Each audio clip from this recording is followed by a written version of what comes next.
Magandang araw sa inyo mga banateros at eto na nga, nilangaw po ang tae. Ang tae sa lipunan. Ay nako, grabe ho. Ang lupit. Nung nakita ko po ito siguro umiiyak ko yung mga organizer nito Siguro sabi, kahit magkano bayad natin, di talaga natin mapuno. Ang bihira, oo. Alam nyo, eto kasi ano ko ito alam ko ito personal kasi meron po akong tauhan na nakatira ho dyan sa Payatas. Meron din po akong tauhan na nakatira dito sa may bandang Commonwealth. May nakatira din po akong tauhan dyan sa may Tondo. At sinasabi nila sa akin, Sir, pumasok kami hindi kami hindi kami tumanggap. Ano tumanggap? Ano ibig sabihin, Sir? Alam namin ayaw nyo yun, Sir. Ano yun? Yung rally ngayon. Naghakot sila ngayon, Sir. Grabe. Talagang bara-barangay ang hinakot nila. At ang laki ng bayad nila, Sir, Ang laki daw ng bayad. Sabi ko, ano yung akap ba yan? Yung malaki ang alok daw pero grabe ho. Sabi ko nga, natatawa ako dahil sinong ginagawa nilang tanga? Hindi po ako nagtatanong lang sinong ginagawa niyong tanga pag nagbayad kayo ng tao tapos pupunta doon para paniwalain ng tao na marami kayo? Tama, mali. Itandaan ninyo, hindi nyo kakayanin kung isipin nyo na lang yung sa INC 1.7 ang pumunta doon. Sabi pa nga iba 1.8, di ba? Imaginin mo, ilagay na lang natin sa 1.5 million times 1,000. Magkano na ho yun? Para lang atin po itong maintindihan. Paano nyo malalabanan yung ganong klaseng pagbabaya, di ba? Hindi nyo kakayanin Ito. 1 million. Chotomate. Ayan. 1 million. 1, 2, 3. Times 1,000. Times 1,000. Ayan. Naku po. Ano to? Ilan na to? 1, 2. Naku. 1 billion. Naku. Tama. 1 billion. Gagastos kayo para sa isang rally? Hindi nyo kakayanin ang ginawa ng iglesia. At ito, whether you like it or not, ipapakita ko sa inyo whether you like it or not, ang ginawa po ng iglesia po ay isa pong pagsuporta, hindi lamang po sa sinabi ni Pangulong Marcos, kung hindi kay BP Sara Duterte. Mamaya, patutunayan ko sa inyo yan. Baka akala ninyo, puro daldal lang tayo. Hindi, papatunayan ko sa inyo yan. Pero pakita muna natin ang nilangaw na rally dyan sa EDSA. Ayan po, ayan diba? Ayan po yung nilangaw na rally sa EDSA. Sabi ko nga anong napatunayan ninyo? Na pare-pareho kayong bayaran, ganon. Ako hindi ko sinisisi yung mga kababayan ko nagpabayad Yung mga kababayan ko nagpabayad dyan sa EDSA, okay lang. Okay lang yan, dagdag trabaho yan ang hirap na ng buhay ngayon, pambihira. Pero makikita nyo mamaya, yung ibang talagang nagtatakip ng muka, walang ini-interview. Tayo, may in-interview tayo. Habang naglalakad tayo sa INC, para talaga malaman, hakot ba to? Eto ba'y pinilit lang sila, pinwersa lang sila? Ano ho ba ang siste dito? Mamaya malalaman natin, papakita ko rin sa inyo yan. Pero ipakita muna natin, ang isa pang napansin ko, todo suporta ang mainstream media. Mula kanina pinapansin ko na yan, lalong-lalo na ABS-CBN. Grabe kaliwat kanan ng kanilang update na hindi nila ginawa doon sa panahon ng INC. Mapapansin nyo talaga na ito ay pinondohan. Pinondohan itong rally na ito, hindi lamang po sa mga binayaran yung mga mag-a-attend, pero talagang kahit mainstream media, masarap ang merienda, di ba? Paramihan yan para ilan ang nagawa mong balita diyan. Eto sa'yo, ganun. Ito pansit. Eto spaghetti. Eto hotdog, ganun. Eto panoorin niyo. Ilan pang grupo na kontra sa katiwalian ang nagtipon sa EDSA Shrine. Kontra sa katiwalian o kontra kay Duterte? Mamaya ba ay ituwid niyo yung balita ninyo. Political at may nabuking tayo dyan. Meron dyan yung maingay. Kaya nung una, wala akong bilib dyan sa maingay na yan eh. Alam na alam ko na karakas yung ganyan eh. Oh, kayo lang naman eh. Kayo lang naman yung, kasi dating, ano yan eh, dating economic at chuchuchu, XX yan eh. Former. Naku po! Amoy na amoy ko na yung mga ganyang karakas. Yung alakas ng arrival. May packaging ang tawag dyan. May manager. Ganun ba? May packaging yan. Ngayong araw, pinatutsadahan nila ang pamamahala ni na Pangulong Bongbong Marcos at Vice President Sara Duterte. Makakausap natin sa linya ng telepono ang ating correspondent na si... Tingnan ninyo, mapapansin ninyo, puro tight shot ang ginawa. Pag kasi ito bibigyan ko na kayo, tuturuan ko na kayo ng estilo para malaman ninyo Pag puro tight shot, medyo magduda na kayo. Dapat may drone shot yan eh. Diba? Katulad nun sa MMDA. Pag may tight shot, ibig sabihin, hindi mo mapapansin na, yun na yun. Sa likod nun, wala na. Wala nang tao dun.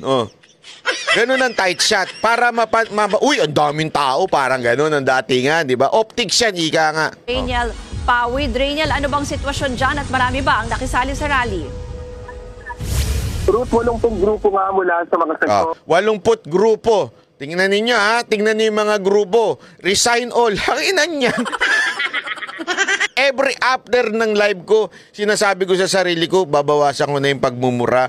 Talagang pipilitin ko na yung best ko na hindi magmura. Pero talaga mapapamura ka. Resign all. Ano ba gusto nyo? Kaayusan o kaguluhan? Pwede ba yun? Resign all? Ako ayoko ng resign all eh. Paano tayo magpa-function yan? Antakin mo, walang mga leader yung mga pulis natin, walang leader lahat. Ang gulo niyan. Anong tawag mo? Anarchy tawag dyan. Pagka ganyan, alam na alam mo na kung anong klaseng galawan ito, di ba? Hindi ito anti-corruption, hindi. Wala itong purpose kung hindi manggulo. Alam mo na kagad eh. Ng simbahan, agrikultura, estudyante. Kitang-kita nyo na kagad kung sino itong mga to. Di ba? At kayo namang mga anti-corruption dyan, hindi ho ba kayo nahihiya? Yung mga umaabuso sa ating mga kabataan at kababayan ang sinasamahan ninyo.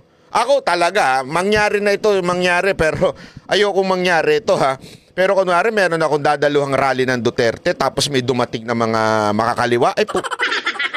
Aalis, mag-walk out talaga ako. Hindi ko kayang lunukin ang ginagawa ng makakaliwa. Hindi ko kayang lunukin itong mga komunista na to. Hindi ko kayang lunukin. Kahit anong mangyari. Hindi ako para lang pabagsakin ng Marcos administration. Kasi ganyan yan eh. Pasensya na dun sa mga ibang anti-corruption kuno dyan. Tapos sasamahan ng ganito na gusto lang pabagsakin ng administrasyon ni Marcos. Hindi ako papayag dyan. Sorry kayo na lang. Sorry po pero pag ako nag-rally at kunwari sumama sa isang rally tapos kasama ko yung mga yan, out ako dyan. Yan ang salot sa lipunan. Yan ang tarantado sa ating bayan. Yan ang mga ng abuso sa mga kabataan sa mga probinsya. Hindi ko papayag. Yung leader nga nila convicted child abuser Tapos sasamahan ninyo. Ano kayo? Supporter ng kriminal? Tama, mali. Ano pa? Yung kasama nila, CPP, NPA, NDF, di ba? Yung NPA, terorista yun. Supporter nila ito. Gusto nyo kasama nyo mga ganyan? Sorry out ako dyan pag ganyan. Ito halatang-halatang galawan to Ang narito para kalampagin ng gobyerno para sa tinatawag nilang dark age o madilim na kabanata ng Pilipinas. Dumating na umano sa puntong puno na ang salop ng mga Pilipino sa kasalukuyang kahirapan ng bansa. Kaya naman ang mga grupo tumulaka rito sa EDSA Shrine para ipakita sa pamahalaan ang kanilang pagkadismaya. Idinaan ng mga rallyista sa isang konserto ang kanilang... Tingnan mo mga itsura. Kabilang sa mga dumalo. Hindi, di ba tama yung sinabi ko sa inyo? Na naghakot lang. Tingnan nyo mga itsura. Sorry pero mamaya papakita ko sa inyo yung itsura ng mga mga nagrally sa INC. Unya, easy. Hindi kasi anong pinupunto ko dito? Wala naman sa itsura yan. Pero alam mong hinakot. Diba? Yun ang punto dyan. Alam mong hinakot. Hindi yan organic, ika nga. Kasi makikita mo yung organic eh. Ang kilalang aktivistang pari na si Father Robert Reyes. Aniya panahon na Yung pari, ayan na naman yung pari na to. para sisilin ang korupsyon sa bansa. Ito raw ang punot dulo kung bakit tikakos ang maraming Pinoy. Present din sa rally ang ekonomista. Yun! Secretary ng Michelle Omar. Lumabas din ang totoo mong kulay. Finally. Kay VP Sara Duterte. Yung iba kasi maraming bilib na bilib dyan. Ako, hindi ako bilib dyan simula pa lang. Alam ko na amoy ko na kulay nito nung simula pa lang eh. Amoy ko na kulay nito, yung mga ganyang galawan. Lumabas na yan noong panahon na nila Pinoy. Alam ko na yan. Nagugat ito sa umano'y questionable paggasta sa confidential funds ng Office of the Vice President at Department of Education. Tingnan mo, ang target, yung confidential funds na naman. Tingnan yan. Wala na bang katapusan yan? Ginawa nyo na ng blanco yung budget? Duterte. Sinalakay rin sa pagtitipon ang lumalala umanong kaso ng political dynasty sa bansa, paglustay ng buwis at mga uri ng ayudang nagkukubli bilang suhol ng mga politiko. Puro tight chat, paulit-ulit pa. Nakaloop lang. Root sa ngayon ay tuloy-tuloy nga yung sinasagawang concert rally dito. Every 5 minutes ay nagpapalit yung mga resource person at yung ilang mga banda na kumakanta rito sa concert. Design all. Ito hanggang mamayang alas 8. Doon na sa gilid. Yun lang yun. Nasa gilid lang. Anak kayo ng wedding. Mas marami pa yung sasakyan eh. Yan po ang Express report ni Rainier. Puro tight shot. Pati police, tinight shot. Hayop yan. Wala talaga kayong katuturan. Hindi, para naman sabihin ninyo, ayan yan. Kita nyo naman, nandun lang sa mga organizer lang. Kasi naman ang dami nyong nalalaman Una, corruption daw kayo. Hindi kasi yan ang una nilang packaging. Anti-corruption.